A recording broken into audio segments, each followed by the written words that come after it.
Your ex-presidente, Señor Maduro, is no longer your presidente.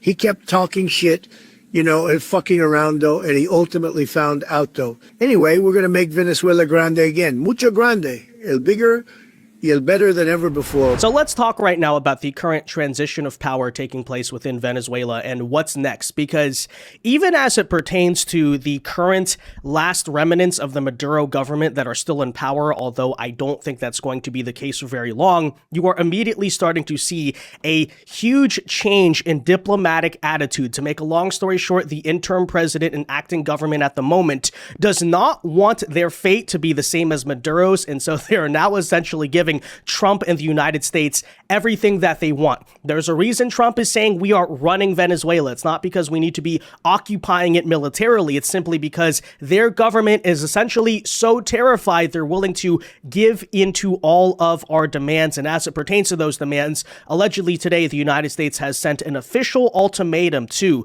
the current government of Venezuela to stop the drug trafficking, stop selling oil and cooperating with U.S. adversaries, and in the end, ultimately to step aside and hold a free election. And we'll tell you all about that and a lot more, folks. First, though, do us a favor. If you enjoy our content, make sure you hit that like button down below, subscribe to the channel if you are new, and you're already seeing the immediate reporting here from Axios, Venezuela's interim leader. For context here, in the current chaos of who's going to be running the government, they basically appointed Maduro's VP. So keep in mind, this woman is a socialist, probably not who would be my endorsement to be the long-term leader of Venezuela, but interim, right, for right now, is already vowing to work with the U.S. after the Trump threats. Isn't that so funny? So she comes from Maduro's party. She's also one of these anti-American socialists, but this is basically what fear looks like, right? They're so scared that they're now essentially acting as a puppet as we speak. And take a listen to what Trump has recently said about how we are apparently, right, kind of running Venezuela in a sense. A lot of people misunderstood what was being said here. Here's the truth about it. We're going to run the country until such time as we can do a safe, proper, and judicious transition. So we don't want to be involved with having somebody else get in, and we have the same situation that we had for the last long period of years. So we are going to run the country until such time as we can do a safe, proper, and judicious transition. And it has to be judicious because that's what we're all about. So plenty of people have been asking Trump, what exactly do you mean by that? We've heard plenty from leftists and panicans that, oh, the U.S. military is going to go occupy the country for 10 years. This is Iraq all over again. And I never bought that argument. Why? Because I just looked at, hey, did you see what we just did in Venezuela? Did you see how we basically rock their entire world in the span of 2 hours? We don't need to invade, right? No, what he means by running the country is, as we have kind of forecasted and projected to people, yes, the current political leadership that's still left in Venezuela is so freaking terrified after we basically, demonstrated our might. There was all this talk about how, oh, there's no way you could invade Venezuela. They're a strong country. They can stand up to the U.S. Oh, nope, that didn't go so well, right? So please tell me, what actual authority do you think the current interim government of Venezuela has that is not derived from the approval of the United States? The answer there is likely very little, and that is exactly what we're talking about. But take a listen as well to what Trump had to say when the reporters are asking him, hey, what do you mean by that? No, here's exactly what he's saying. What are your thoughts on the entire situation? You said the U.S. would run Venezuela. We're dealing with the people. We're dealing with the people that just got sworn in. And don't ask me who's in charge, because I'll give you an answer and it'll be very controversial. What does that mean? It means we're in charge. Have you spoken with her? We're in charge. Have you spoken with her? No, I haven't, but other people have. Do you want to? Yeah, at the right time I will. You said that she would face the same fate, if not worse, than Worse. Maduro. But it sounds like you're talking to her on the phone and wanting to work Not with me, her. my people that does And the you same thing. are considering her in power. Can you just clarify where you stand on Delcy Rodriguez I right don't now have being in I don't power? have to tell you. I just say that she will face a situation probably worse than Maduro, because Maduro gave up immediately. So she could also He raised his capture- hand, he gave up, and he did the right thing, but he gave up. So we were so effective, and it was so fast and violent. It was very violent. But we were so effective, he raised his hands, he gave up. Well, hey, those are some pretty strong words from Trump. Surely Delcy Rodriguez will not allow that to stand, right? You know, she's a socialist. She's the successor of Maduro. She's a Latinx bi-POC revolutionary, right, leftist? Because the Venezuelans are so tough. The third world communists were totally going to destroy America. So definitely, I would have to guess, she's saying she's going to carry on the revolution and the fight against American imperialism. Oh, wait a minute, she's not. Very funny. Venezuela's interim leader is calling for collaboration with Washington as she holds her first cabinet meeting. Donald Trump had warned Delcy Rodriguez that she would have to do exactly what the US wanted, and has repeated that the US will run Venezuela in the short term. But in reality, what he means is that the US is trying to influence the interim President Rodriguez to align with US interests and demands. Now, at first, Rodriguez was, of course, hostile in her tone to the US, calling the US operation a barbarity, accusing the US of an oil grab. But then Donald Trump publicly threatened her on Sunday morning, telling The Atlantic that if she doesn't do what's right, she's going to pay a very big price, bigger than what Maduro paid. So then on Sunday night, we get the statement from Rodriguez, which effectively softens the tone from the interim president of Venezuela. In her statement, she said, "We extended an invitation to the US government to work together on a cooperative agenda oriented towards shared development within the framework of international law and to strengthen lasting community coexistence." So that means that she could well then give Donald Trump what he wants, which is access for US companies to the Venezuelan oil industry, but also other industries, which we heard on the plane back from Mar-a-Lago back to DC. Howard Lutnick, the Secretary of Commerce, said that they're also looking into the steel and aluminium industries as well as critical minerals as well.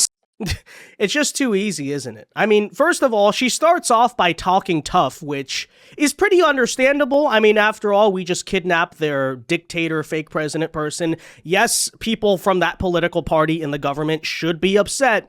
But then what does Trump respond by saying? Very simple. I mean, hey, you saw what we did to Maduro. Have you considered the fact you're now the interim president? You could be next if you don't cooperate. Then suddenly, total 180. She's like, we want collaboration. We want to work together. Have you noticed by now, by the way, leftists, right? All the people who are like, Venezuela's going to kill our Marines. You know, you can't just go into that country. You can't just bowl it over. Who does America think they are, right? That all of these Latin third world communists are the biggest pushovers in the world. Every single one of them, okay? Gustavo Petro, the president of Colombia, same exact story. Here he is talking tough once again, saying, oh, we're going to stand up and fight if America does anything. Oh, yeah, that's the same exact fool who earlier last year, when Trump was first sworn into office, was saying, we won't take back any deportation flights because we're going to stand up for our illegal immigrant leftist cause. And then immediately Trump is like, okay, we'll slap tariffs and sanctions on you. And Colombia said, okay, fine. It's a pattern, if you're noticing, like across this entire region of the world. Deep down, they don't want to mess with us, okay? So that'll be something to keep an eye on, to say the very least. It's really easy. Frankly, even I'm shocked that we're not getting more resistance here. But I guess when your entire anti-aircraft infrastructure just goes down in the same night, and within 2 hours we have your president, yeah, there's something of a fear factor involved there, right? There's something of nothing we can do. There's an aura, as we say, right, about the United States military. And this is the type of, frankly, imperialism, whatever you want to call it. But as I've been explaining to people, that I've always thought America should practice, right? What's with the, let's go build a democracy in Iraq or something like that? Why don't we reinstate old school American Monroe Doctrine, right? Why shouldn't we care about the fact that there are hostile regimes in our own hemisphere that are causing massive problems for us, whether that's inviting in foreign adversaries to our backyard or mass immigration, through the southern border, or the drug problem? Yeah, this is actually exactly the way, finally, you can call it whatever you want. The leftists use these terms like they're a bad thing. American imperialism. American imperialism is actually kind of cool, okay?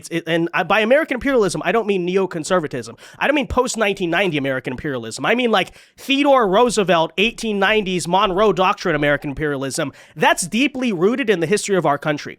Like, you can say whatever you want about it, but it's kind of always been the fact in American history. America has never not cared or tried to influence Latin America, right? We understand we're the regional power of the area. And yeah, like as the State Department said today, right? It's our hemisphere, number one. But, secondly, it's gunboat diplomacy. Okay. And, I mean, if we want to be mature adults about this, in reality, when it comes to geopolitics and enforcing the law or the will of the world, I guess, that's just kind of how it goes. I don't know how else to tell you that,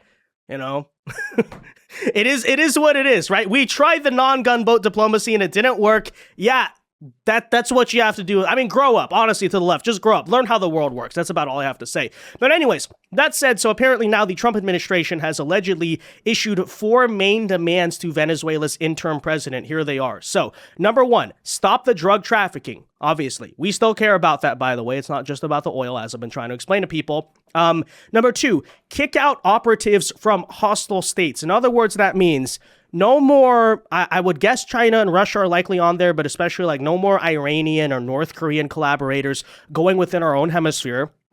And yes, from a geopolitics perspective, that is always something that should have been of legitimate concern to America. You can talk about fighting our adversaries far away, like say in Ukraine or Iran, but to me, right, when you look at the Venezuela issue and even to a degree the Cuba issue, that's the biggest concern, right? It's not that China, Iran, North Korea, whatever exist, but sure, when they kind of have a base of operations pretty close to your own borders, whether that's Cuba or Venezuela, that is a genuine concern. And so that is, of course, why they're saying now, yeah, no more hosting these people in your country, right? You basically have to sanction them like every other country in most parts of the world have.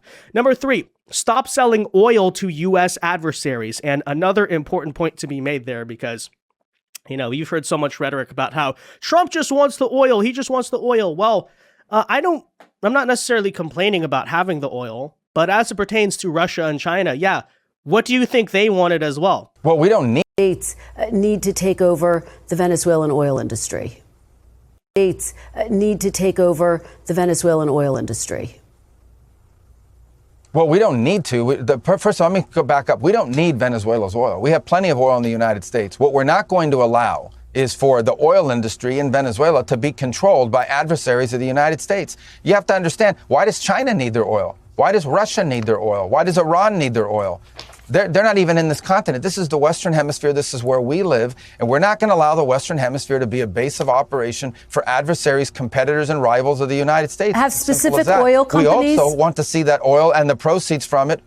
Hold on. We want to see the oil proceeds of that country benefit the people of Venezuela. Why have 8 million people left Venezuela? 8 million, the single largest mass migration probably in modern history, left Venezuela since 2014 because all the wealth of that country was stolen to the benefit of Maduro and his cronies in the regime, but not to the benefit of people of Venezuela. You know how destabilizing 8 million migrants is? The number one fear that Brazil has, that Colombia has, that all these countries in the region have about what's happening in Venezuela and our involvement is they're afraid of another mass migration event. That's what they fear. This is deeply destabilizing stuff. It's not going to continue to happen. They are not going to come from outside of our hemisphere, destabilize our region in our own backyard, and us have to pay the price for it. Not under President Trump. Yeah, exactly, right?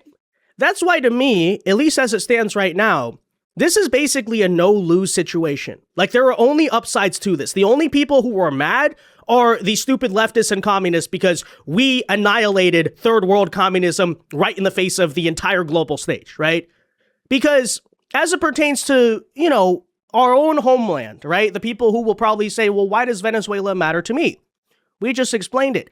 8 million refugees and migrants, a mass diaspora. Okay, you wonder why a lot of the problems at our border are showing up, right? Because of the fact that the instability of Latin America, largely speaking, is driving them there, and the same is, of course, true of the drug trafficking. So, yes, there is a direct connection. This is, of course, why I've made the argument long before this special military operation that it should be genuine American foreign policy to say, we want a stable and friendly Latin America, and that is in our interests, because if we have problems, right? If we have hostile communists in our hemisphere, if we have just failed narco states and chaos and civil wars, because of the local geographical proximity, right? Those problems funnel into our country via mass migration, via drugs, and via other issues. Of course, the people who say, well, won't we destabilize Venezuela? Because everyone thinks this is Iraq 2.0 and they just want to use the same talking points. Venezuela's already been destabilized, idiots. 8 million migrants, okay? The whole point is, hey, let's fix Venezuela or allow it to fix itself, whatever, right? So that way, at least some of those migrants can go home and they can, by the way, also stop coming here, right? And that's my personal issue and my personal kind of just cause as it pertains to Venezuela. But there are others, right? It is genuinely, not a good thing that we have, this basically base of operations and all this oil being sold to the Russians and the Chinese when it's happening right underneath our nose. That part is definitely also true, right? So where's the downside of what we did at all? Oh, by the way, as it pertains to the Venezuelan diaspora in America, I mean, let me just say the Democrats are not going to do so well with the Hispanic vote from now on because, we know how that stuff goes too, right? So how's this a bad thing? I don't understand. Please explain that to me, right? You're probably going to see a remigration to some degree, and those who stay, I at least hope, will change politically a little bit, much like the Cubans did for a specific reason. Just keep an eye on that. But anyways, so those are the top three. Stop the drugs, kick out operatives from hostile states, and stop selling oil to our adversaries. And then, of course, number 4, step aside and hold a free election. So the ultimatum in the end is that, yes, the current ruling socialist government will not be allowed to be the long-term government of Venezuela. And to me, that's a good thing, right? In the end, you probably want to get rid of them because although even if Delcy Rodriguez and the socialists right now are the perfect puppets and they're giving you everything that, they want, you want, I guess you should say there, at the end of the day, you can't trust these people. They still come from the Maduro regime ultimately. And as it even pertains to the political popularity of that government, obviously, the Maduro regime and that Socialist Party is highly unpopular with the local populace. In the end, you do not want to be hedging your bets on just, say, a continuation of kind of the same failed policies. So definitely very good, right? But, for now, this is definitely something that we should be leveraging and pushing on them. So U.S. officials have told Delcy Rodriguez they want to see at least 3 moves from her: cracking down on drug flows, kicking out Iranian, Cuban, and other operatives hostile to Washington, and stopping the sale of oil to U.S. adversaries. Marco Rubio then went on to further clarify that Trump's comments about running Venezuela are about influencing the post-Maduro transition, right? Influencing the government, not literally running the country, which I think should have been evident, but some people were, I guess, confused as to that. So that said, another challenge that the U.S. administration apparently faces is that the Maduro cronies have left behind their own internal rivalries, right? It's like watching Stalin versus Trotsky right now in power bases, some of them armed alongside Rodriguez. They have Diosdado Cabello, the interior minister, and Vladimir Petrino Lopez, the defense minister. So there's going to be some chaos to watch. That's why I say, though, right? You should, frankly, just do a Nuremberg trial for the...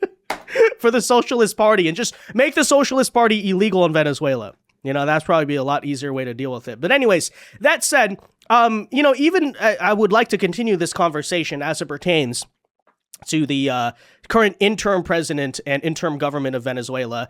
You saw the embarrassment, obviously, that the Venezuelan military had just on Saturday, but we did just get new reporting tonight that apparently heavy anti-aircraft fire was observed near the presidential palace in Venezuela. So apparently they finally got the anti-aircraft guns working about 2 days too late, except if you look up in the sky here, right?